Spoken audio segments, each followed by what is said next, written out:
At 11:47 a.m., the world thinks I walked into my office building and vanished in a pool of blood.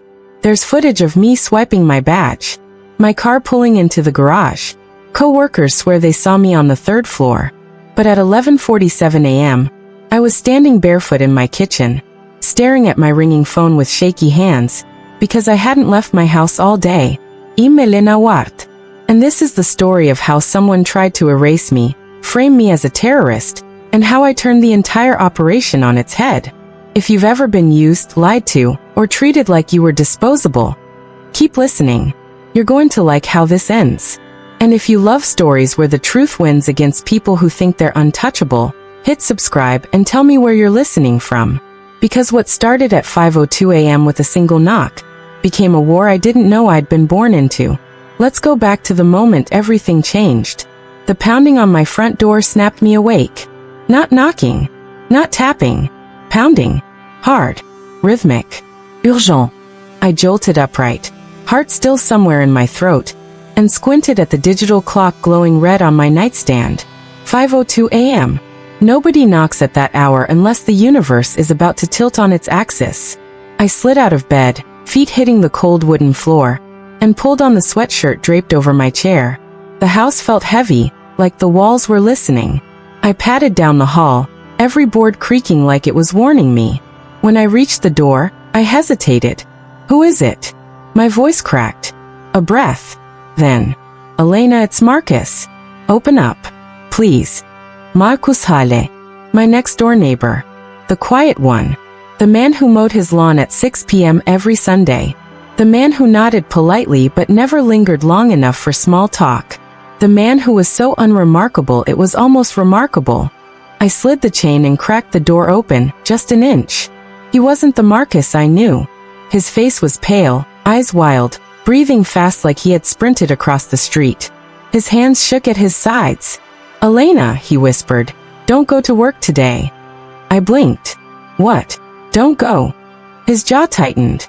Stay home. Lock your doors. Don't leave. Just trust me. I stared. Words wouldn't form. Marcus was the definition of controlled. Seeing fear on a man like him felt like seeing fear on a statue. Marcus, what are you talking about? I asked, voice trembling. Did something happen? He shook his head but kept scanning the quiet street behind him, eyes sharp, alert, like he expected shadows to move. I can't explain here, he whispered. Not now. Just promise me you won't set foot outside. Not for anything. His voice broke on anything. The sunrise was trying to push through the horizon behind him, streaking the sky with faint pinks and purples. The air was icy, brushing against my ankles. Everything felt wrong in a way that didn't fit words. Marcus, you're scaring me. You'll understand by noon. Before I could ask anything else, he stepped back, turned and walked quickly across my lawn toward his house. He didn't look back once. The chain rattled softly as I closed the door again, but inside me something louder had snapped awake. Don't go to work today. If anyone else had said it, I would have laughed it off. But Marcus Hale wasn't dramatic, emotional, or irrational. He was the kind of man who'd treat a hurricane like an appointment he couldn't reschedule. For him to show fear? It planted a seed of dread deep in my gut. But it wasn't just Marcus. Not really. Marcus's warning only pressed on a bruise that had already been forming for months. My father, Dr. Jonathan Ward, had died of a stroke. That was the official line. But nothing about his death felt natural. Nothing felt final. Nothing felt honest. 2 days before he died, he sat across from me at my kitchen table, his hands trembling ever so slightly as he held his mug. Elena, he'd said, eyes scanning the window like someone might be listening from the dark. There's something you need to know. Something about our family. Something I've waited too long to tell you. I'd asked what he meant, but he'd shaken his head. Soon. Let me get things in order. He looked scared. Truly scared.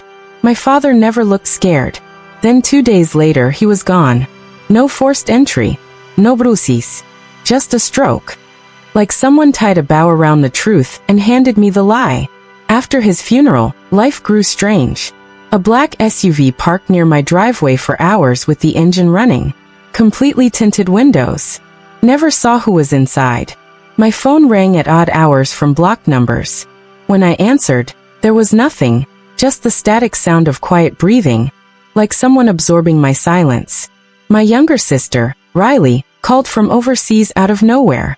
"Elena, be careful," she'd whispered. "Have you noticed anyone new around? Anyone asking about Dad?"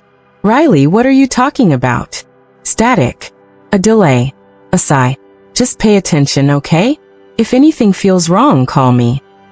I didn't know it yet, but those warnings were breadcrumbs. And now, at dawn, Marcus Hale had slammed an entire loaf of bread into my hands. I sent my manager a message at 5:15 a.m. "I won't make it in today. Personal emergency." She replied 2 hours later. "Take care." Nothing else. Typical Karen. The hours dragged on with painful slowness. Every small sound in the house felt amplified, like the world was sending me signals I couldn't decipher. Tick, tick, tick. The kitchen clock sounded like a hammer chipping at my sanity. At 11:30 a.m., I stood at the window, peeking through the blinds like I was expecting a sniper on the roof. Marcus's house was still. Curtains drawn. No movement. I exhaled. Maybe I was being dramatic. Maybe Marcus had a nightmare. Maybe grief was twisting everything into paranoia. Then my phone rang. Unknown number. The dread hit immediately, sharp and cold. I answered. "Elena Ward?" the voice asked. "Yes. This is Officer Taylor with the County Police Department." My stomach dropped. "Are you aware of a critical incident at your workplace this morning?" "What incident?" "Several employees were injured. There was a violent attack. We have reason to believe you were present." "What?" I whispered. "I wasn't there. I stayed home." He paused. "Elena, we have footage of your car arriving at 8:02 a.m. We have logs of your ID being used to enter the building. Witnesses say they saw you on the 3rd floor." I shook my head. No, that's not possible. "Can anyone confirm where you were this morning?" I looked around the empty house. "No. Y whisperat. I live alone." The officer exhaled. His tone changed. At 11:47 a.m., an alert was triggered on the 3rd floor. "You were reported missing. We are required to locate you for your safety and for questioning." Questioning. The word clamped around my throat. Something clicked inside me. "My car," I said urgently. "Did you see who got out of the car?" "In the footage." "Footage is corrupted," he said quietly. "We can't see the face." Of course it was. "Elena," he continued. "Units are on their way to your residence. Please don't leave. We need to ensure your safety." But there was something else in his voice now. Something rehearsed. And I remembered. Marcus's warning. The SUV parked near my house. My father's trembling hands. When the call ended, I lowered the blinds, locked the doors, and felt something deep inside me snap taut. They weren't coming to protect me. They were coming to collect me. To finish the job that failed this morning. And right on cue, a knock at my door. Sharp. Controlled. Authoritative. My breath froze. Then a voice. "Elena. It's Marcus. Open up. Now." I moved slowly to the door but didn't open it. "How did you know the police would call me?" I whispered through the wood. His answer. "Because they're not coming as police." A chill shot through my spine. "They're coming to take you into federal custody," Marcus said. "You were never meant to wake up in your own bed today." My hand trembled on the doorknob. "Marcus, what's going on?" "Open the door, Elena," he said softly. "And I'll tell you the truth your father died trying to warn you about." The sirens in the distance were getting closer. I unlatched the chain. The door swung open. And everything I thought I knew about my life ended in that moment. The moment the door shut behind Marcus, the air changed. It felt heavier, denser, like the walls themselves were bracing for what he was about to tell me. Marcus scanned the room first. Windows, hallways, corners. Like he didn't trust my own house not to be listening. Then he turned to me with a seriousness that almost pinned me in place. "They're already on their way," he said. "We have minutes, maybe less, before they declare this house a crime scene." I crossed my arms, trying to control the tremor in my fingers. "Marcus, start talking." "Why me?" Why any of this? He didn't answer right away. Instead, he walked to the kitchen window and swept the blinds aside the smallest inch, peering out into the empty street. Then he said the words that rearranged everything I thought I knew. Elena, I didn't move next door by accident. I was assigned to watch you. By your father. The floor under me felt like it dropped away. I stared at him. Assigned? Assigned for what? My father, he was just. Your father wasn't an accountant, Marcus cut in. That was his cover. He was involved in a covert federal investigation for nearly 2 decades. And you, he met my eyes. You were the center of it. My mouth went dry. Marcus, my dad? No. He worked a 9 to 5. He lied to protect you, Marcus said. And it worked until now. He reached into his jacket slowly, careful, as if expecting me to panic, and pulled out a small black envelope with a metallic crest on the front. A crest I had never seen before. Elena, your father left this for you. My pulse thundered in my ears. My hands shook as I took the envelope.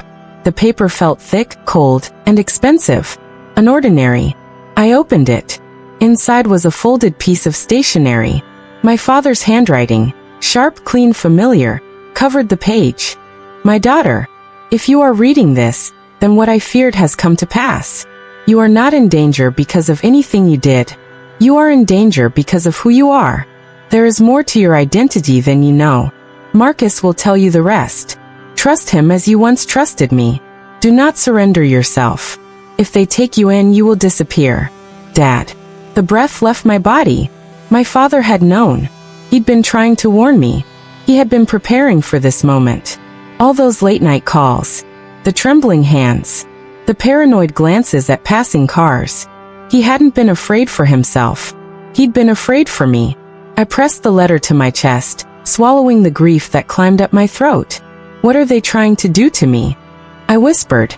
Marcus stepped closer, voice low and steady. They're not just framing you. They're reclaiming you. That word, reclaiming, hit wrong. It hit deep, like it belonged to a truth I had never been allowed to touch. Reclaiming. I repeated. Reclaiming what? Marcus exhaled, then said the sentence that changed the arc of my entire life. Elena, you were never just a civilian. Your birth wasn't random. Your identity wasn't accidental. You were born into a classified biogenetic program, and your father tried to pull you out of it. I felt my heartbeat in my fingertips. My vision blurred for a split second. No. Y whisperat. No.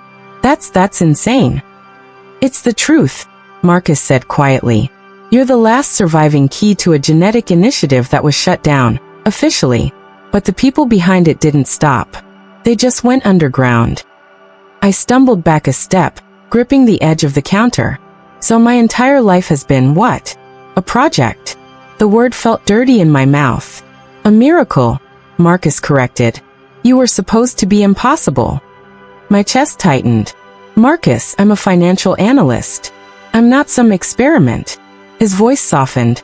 Elena, your father kept you hidden your entire life.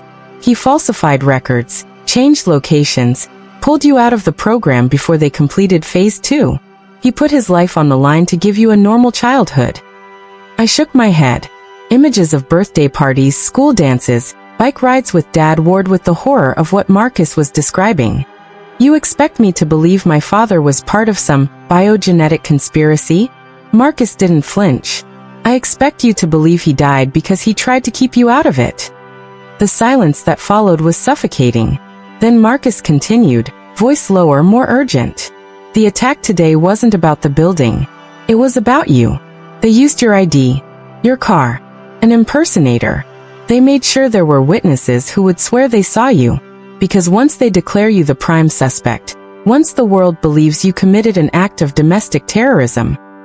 He paused. They can seize everything your father hid.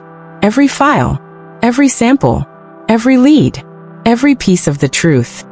I felt sick. So they want to frame me, then take me in as some kind of dangerous biological asset. Marcus nodded. Yes. If they take you alive, they'll claim it's for questioning. But if they take you dead, they'll claim you resisted arrest. I stared at him. Why today? I whispered. He held my gaze. Your most recent medical records. The blood test you had last month? It triggered a system alert your father tried to bury. You don't metabolize disease like normal people. They saw the markers. They thought you were gone. But you're still out there. I stared at him in stunned horror. My blood test. Marcus nodded. That test told them you were still alive. Still functional. Still viable. And they needed to retrieve you discreetly. So they staged a false flag attack, put you at the center of it, and planned to sweep you into federal custody before anyone questioned the narrative. A chill shot through my entire body. And now, I whispered, they know you didn't show up at the office. They know you're not at the scene. They know the footage is incomplete. So now they're coming here. We both froze at the same moment. Outside, the faint, distant echo of sirens. Growing louder. Marcus's eyes hardened. It's time to leave. I opened my mouth to speak, but he grabbed my arm gently, firmly. Elena, if they get here before we do, you will never be seen again. I swallowed hard, adrenaline making my hands shake. What do I need to do? I asked. Marcus pulled a small metal keycard from his jacket. It gleamed red under my kitchen light. This, he said, is access to a vault your father created. It holds everything. The files, the evidence, the names, the origins of the program. And the proof you were being taken illegally. My breath caught. And if we get to it before they get to us? Marcus held my gaze. You can destroy every lie they built around your life. You can burn their story to the ground. You can make them answer for what they've done. Outside, a car door slammed. Hard. Voices. Direct. Commanding. They were here. Marcus stepped closer. Elena, choose. Hide and hope the people framing you grow a conscience, or come with me and end this. My father's handwriting burned into my memory. Do not surrender yourself. If they take you in, you will disappear. My decision formed like a blade in my chest, clean, sharp, final. I grabbed the keycard from Marcus's hand and shoved it into my pocket. Let's go. We moved fast, through the hallway, out the back door, across the yard. The first unmarked black SUV turned onto my street as Marcus and I ducked into the tree line behind my house. Not with fear.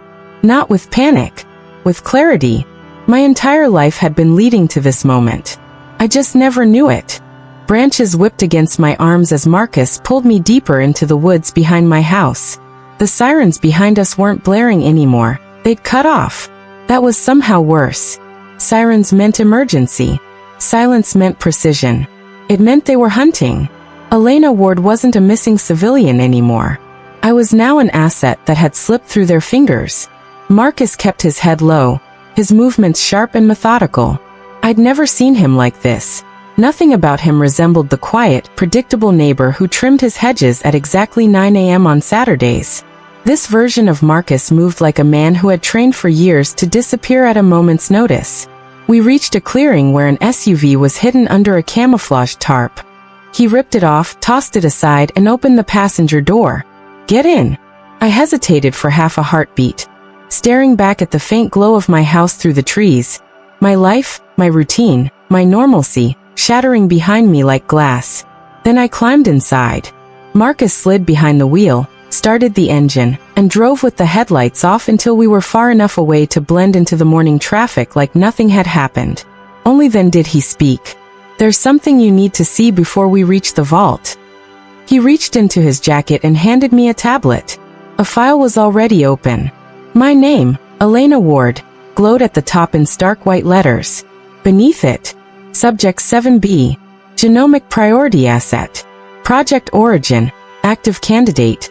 Phase 2 suspended. My skin prickled. I scrolled. Blood markers, abnormal. Not found in general population. Gene expression, highly resilient. Immunological response, enhanced recovery. Notes, subject exhibits unusual regenerative capability. Status, preserve at all costs. I felt a cold rush sweep through my veins. What does this mean? I whispered. Marcus didn't look at me. His fingers tightened around the steering wheel. Elena, your biology is not ordinary. That sounds like science fiction, I snapped. It's not, he said quietly. 20 years ago, your father discovered your immune system didn't behave like normal human biology. You fought off illnesses faster than you should have. You recovered from injuries at a rate that raised red flags. I swallowed hard. When you were 4, he continued, you were hospitalized with a viral infection that should have kept you bedridden for weeks. You recovered in 2 days. My breath caught. I remembered being sick as a child once, but I had always thought my father exaggerated the severity. Your father started digging, Marcus said. He discovered your neonatal blood samples had been pulled from the hospital without his consent. He traced it to a classified program, Project Origin, a program researching how to engineer or identify traits that could make humans withstand biological warfare. I stared at him. My father never told me any of this. He wanted to protect you, Marcus said. Once he found out they were monitoring you, collecting data, and planning to take custody, he tried to pull you out. I felt hot tears sting my eyes. He filed a whistleblower report, Marcus continued. The oversight board ordered the program shut down. But instead of shutting it down, the people behind it silenced the board and eliminated your father. My lungs tightened. That wasn't a stroke, I whispered. No, Marcus shook his head. He was poisoned. A neurotoxin developed by the program. Clean. Untraceable. Quick. My father's trembling hands flashed in my mind. The fear in his eyes. The way he kept checking the windows like monsters were circling the house. He wasn't being paranoid. He wasn't losing his mind. He was trying to outrun a system that had marked his daughter as property. And me. I whispered. What did they want with me? You were the only natural success, Marcus said. Everyone else in the program showed artificial modifications. You were born with the traits they spent billions trying to create. I stared at the glowing words on the tablet in my hands. Asset. Phase 2. Retrieve at all costs. I wasn't a person to them. I was an experiment that got away. Marcus took a sharp turn off the main highway onto a narrow forest road. Trees towered over us, blocking the sky. You weren't supposed to make it past your 33rd birthday, Marcus said. The timeline for retrieval was set. But your father hid you well. Too well. And the attack today? I asked, voice raw. That was their fallback plan, Marcus said. A perfect scapegoat scenario. A terrorist enters a building, vanishes, and the chaos covers the extraction. My blood ran cold. They wanted you to die in that building, he said. Or vanish from it. And now, I choked out. Now they'll claim you disappeared after committing an attack. They'll call you a domestic threat. They'll issue a national alert. I felt my grip tighten around the tablet. So they can legally detain me. Marcus nodded once. And once they have you, he said quietly, you'll never leave a facility again. We drove deeper into the trees until the road opened into a clearing. And there it was. A bunker. Old. Weathered. Almost swallowed by vines and foliage. Completely invisible unless you knew where to look. Marcus parked the SUV and turned to me. Elena, inside this bunker is the vault your father left behind. Everything he uncovered. Every secret they killed him for. It's your choice. If we go in, there's no going back. I opened the door. I'm done going back, I said. We stepped onto the forest floor. The air was colder here, still almost ancient. Marcus placed his hand on a rusted panel. A mechanical groan echoed through the clearing as the door slid open. A breath escaped my lips. Inside was a long corridor. Dim lights flickered to life as we stepped in. My heart pounded with every step, not from fear, but from a strange, overwhelming familiarity. Like my body recognized something my mind didn't. At the end of the corridor stood a circular steel vault door with an engraved crest. Not a family crest. Our family crest. My father once drew it for me as a kid and told me it belonged to our ancestors. He had lied. Or protected me. Or both. Marcus motioned toward a small scanner on the wall. Your DNA opens the vault, he said. Your father designed it that way. My throat tightened. This is insane, I whispered. This is your life, he corrected. As if in a trance, I pressed my palm to the scanner. A pulse of light slid across my skin. A beat passed. Another. Then, a soft chime. The vault door unlocked. Slowly, painfully, it rotated open. Cold air spilled out, and with it the scent of dust, paper, and secrets. Inside was a circular chamber filled with black lockboxes. Not random. Categorized. Organized. Surgical. At the center, a glass pedestal, holding a single leather-bound journal. My father's. My throat tightened as I approached it. My fingers hovered over the glass casing for a second before lifting it. A small envelope was tucked into the first page. My father's handwriting again. Elena, you were never their creation. You are what they could never manufacture. Your immunity is natural. You are living proof that the human body can evolve beyond what they understand. This makes you hope. And a threat. They fear what you represent. They cannot control you. And that is why they need to erase you. The rest, Marcus will show you. You must decide what happens next. Dad. My vision blurred. Not with fear. With fury. For the first time in my life, I understood the truth. I wasn't hunted because of what they had done to me. I was hunted because of what I already was. Marcus approached the far end of the vault and pulled away a metal panel.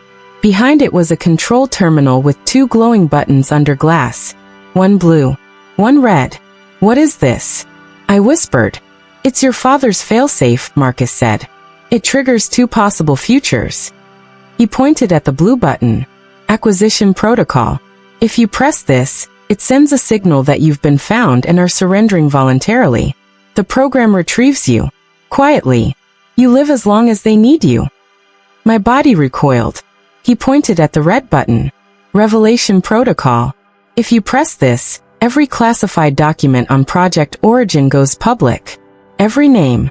Every crime. Every experiment. Every cover-up. Everything your father found. I stared at the red button. And then what? I whispered. Marcus met my eyes. Then the world knows the truth, and the people hunting you will never be able to hide again. My father's words echoed in my mind. If they take you, you will disappear. You were not born to be controlled. You were born to reveal what control really is. My hands shook. My blood boiled.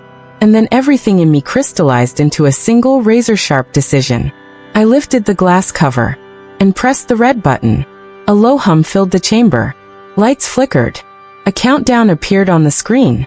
Data transmission initiated. Revelation protocol. Active. It's done, Marcus said. But before I could breathe, an alarm blared overhead. The bunker vibrated. They'd found us. Their retrieval teams were already above ground. But I wasn't afraid anymore. Because fear had been replaced with clarity. And clarity with purpose. For the first time in my life, I wasn't running from the truth. I was walking into it. Marcus grabbed my arm.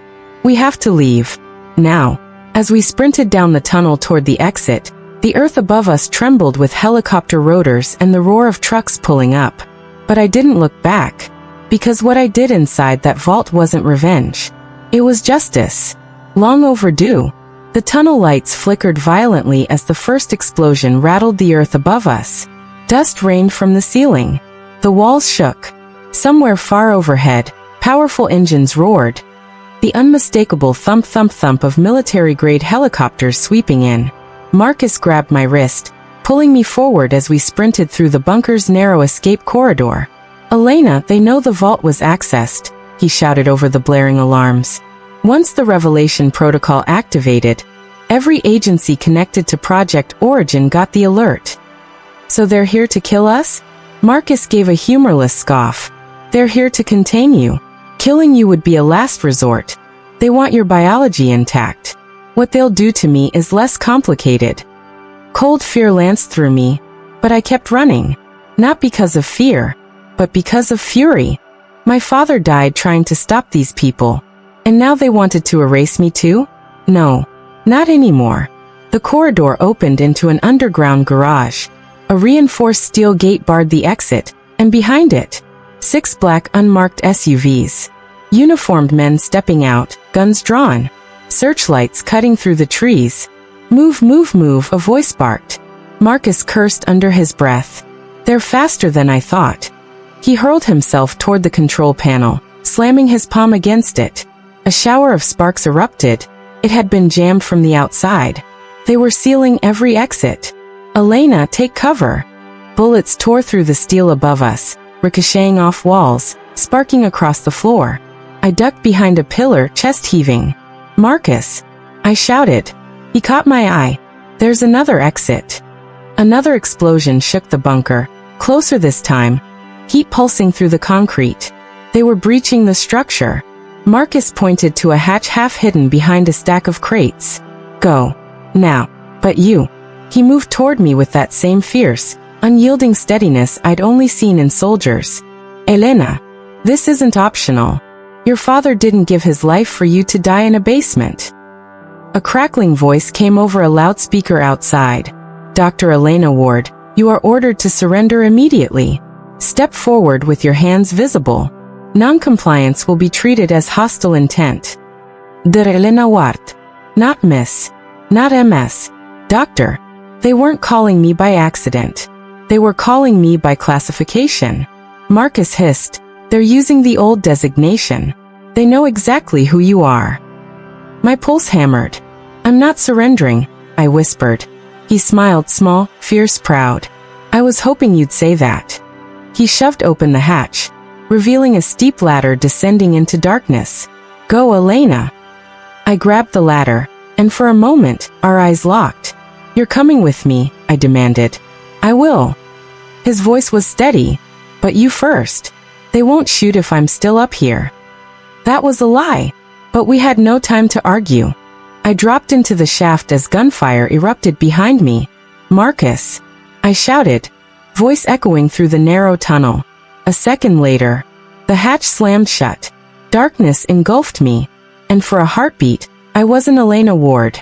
I was a terrified child again, clutching my father's hand as he told me everything was going to be okay. But then, a dim emergency light flickered on overhead. I forced myself to breathe, to move, to live, because Marcus was risking his life for me, and because I had just unleashed the Revelation Protocol on the world. There was no turning back now. The tunnel stretched endlessly, the air growing colder with each step. Above me, the muffled sounds of chaos thundered. Helicopters circling, boots pounding, shouted commands. But I kept going. I didn't run. I walked. Every step solid. Every breath controlled. Because this wasn't fear anymore. This was purpose. Finally, the tunnel sloped upward, ending at a rusted steel door. I pushed it open, and stumbled into the forest. Afternoon sunlight filtered through the leaves, casting trembling shadows across the mossy ground. Birds scattered as I emerged, branches snagging at my sweatshirt. I turned back to the bunker. Smoke curled from the ground vents. Black SUVs lined the treeline. Dozens of armed operatives swarmed the entrance. Then, a figure burst out from the foliage behind them. Marcus. Alive. He sprinted through the trees, weaving between trunks, hands slick with dirt and blood. A shout rang out. There. Hale. Hale is running. Gunfire erupted. Marcus. I screamed, legs moving before my mind did. He dodged behind a fallen tree. Leaves exploded as bullets punched through the bark. Elena, run, he shouted. Go. But I didn't. Not this time. I lunged toward him, grabbing his arm and pulling him deeper into the forest. He groaned as he stumbled, clutching his side. You're hit, I breathed. He shook his head. Just grazed. Move. Behind us, agents swarmed, shouting commands, fanning out. A helicopter spotlight blasted through the trees, sweeping across branches, searching for movement. Elena Ward, a voice boomed. Stand down. We kept running.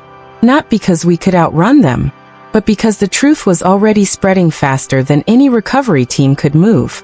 By the time we collapsed behind a ridge miles away, Marcus was breathing hard, blood soaking his shirt. I tore my sleeves and wrapped them around the wound. Elena, he panted. Do you know what you've done? I nodded. Yes. The Revelation Protocol had begun a mass data release. All across the world. Newsrooms. Intelligence agencies. Medical boards. International courts. Universities. Private investigators. And every major media outlet. were now receiving encrypted drops from my father's vault. Names, dates, financial trails, illicit experiments, deaths covered as accidents, children recorded as assets. Mine included. Project Origin wasn't a theory anymore. It was evidence. Irrefutable, concrete, horrifying, and public. The world was already watching. Marcus pressed his back to a tree trunk, wincing. They can't put this back in the bottle. It's over for them. No, I said softly. It's just starting. I slid my father's journal from my backpack. On the last page, in handwriting that trembled with urgency, he had written, "If you are reading this, then the truth is no longer hidden. They fear not your blood. They fear your voice. Speak." And their power collapses. I looked at Marcus. They wanted to erase me, I said. So I'm going to make sure the world remembers me instead. He grinned through his pain. That's my girl. Hours later, as night fell over the forest, Marcus finally managed to get a signal on a secure device he'd kept hidden. Alerts flooded the screen. Breaking, classified documents expose secret government biogenetic program. Leaked files suggest decades of illegal human experimentation. Whistleblower files drop. Names of senators, CEOs connected to Project Origin. Unknown source releases global dataset. Public outcry erupts worldwide. And then, Subject 7B identified as Elena Ward, listed as missing, possibly in danger. My face was everywhere. Not as a suspect. Not as a terrorist. As the woman at the center of the largest government conspiracy ever uncovered. I exhaled. Then the next alert hit. A live stream notification. Hundreds of thousands watching. An anonymous message displayed on screen. Elena Ward, if you are alive, the world is ready to hear you. Tell us the truth. Marcus looked at me. Elena, this is your moment. I swallowed. I wasn't a soldier. I wasn't a spy. I wasn't a threat. I had been a woman who thought she had a quiet life, a desk job, a normal routine, an average future. But I wasn't average. I never had been. My father knew it. Marcus knew it. And now the world knew it too. I took the device from Marcus's hand. The camera activated. My face appeared on the screen. Bruised, scraped, tired. But alive. And unbroken. I began to speak. My name is Elena Ward. And I am not a terrorist. I am not a threat. I am a survivor of Project Origin. An illegal experiment my father tried to expose before they killed him. The chat exploded with messages. I continued. I didn't want this role. I didn't choose this fight. But they forced my father into a grave, and they tried to drag me into one too. My voice hardened. They failed. I held up the journal. My father left the truth behind, and today, because of him, the world finally sees what has been done in the shadows. A beat. Now you have a choice. Ignore this, or demand justice. The viewer count surged. Millions now. Marcus placed a hand on my shoulder, steadying me. I finish with a promise. I am done running. And I am done hiding. For every person they silenced. For every life they destroyed. For every lie they buried. I will stand in the light they tried to steal from me. The stream ended. The world erupted. And for the first time in my life, I felt something deeper than fear. Something stronger than anger. I felt free. Marcus and I stayed hidden as the world unraveled around Project Origin. Investigations were launched. Leaders were arrested. The facility that tried to claim me was exposed. We weren't completely safe, not yet. Too many powerful people still wanted me silenced. But now the entire planet was watching, protecting, guarding the truth. And as global pressure mounted, a new message came through. Elena Ward, we will not let them take you. Stay alive. Stay loud. Marcus stood beside me as I closed the device. What now? He asked. I looked up at the stars filtering through the trees. Now, I said softly, we finish what my father started. Marcus smiled. That's the Elena I know. I took a deep breath of cold night air. I was no longer a target. No longer an asset. No longer a survivor hiding in the shadows. I was the spark that set their empire on fire. And I wasn't stopping now.